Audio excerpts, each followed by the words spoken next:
مثال یہ ہے، لا نفرق بین احد من رسولہ، سورہ بقرہ۔ مسلمان کہتے ہیں کہ ہم اللہ کے رسولوں میں فرق نہیں کرتے۔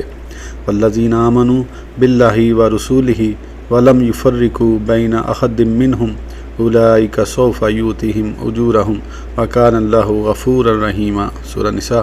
اور وہ جو اللہ تعالیٰ اور اس کے رسولوں پر ایمان لائے اور ان رسولوں میں سے کسی میں فرق نہ کرے، یہ وہ ہیں جنہیں رب ان کا ثواب دے گا، اور اللہ بخشنے والا مہربان ہے۔ ان آیتوں میں ایمان کا فرق مراد ہے، یعنی بعض پیغمبروں کو ماننا اور بعض کو نہ ماننا یہ کفر ہے۔ ایمان کے لیے سب نبیوں کو ماننا ضروری ہے۔ اس کی تفسیر اس آیت نے کی، ان الذین یکفرون باللہ ورسولہ ویقولون نؤمن ببعض ونکفر ببعض ویریدون ان یتخذوا بین ذلک سبیلا، سورہ نساء۔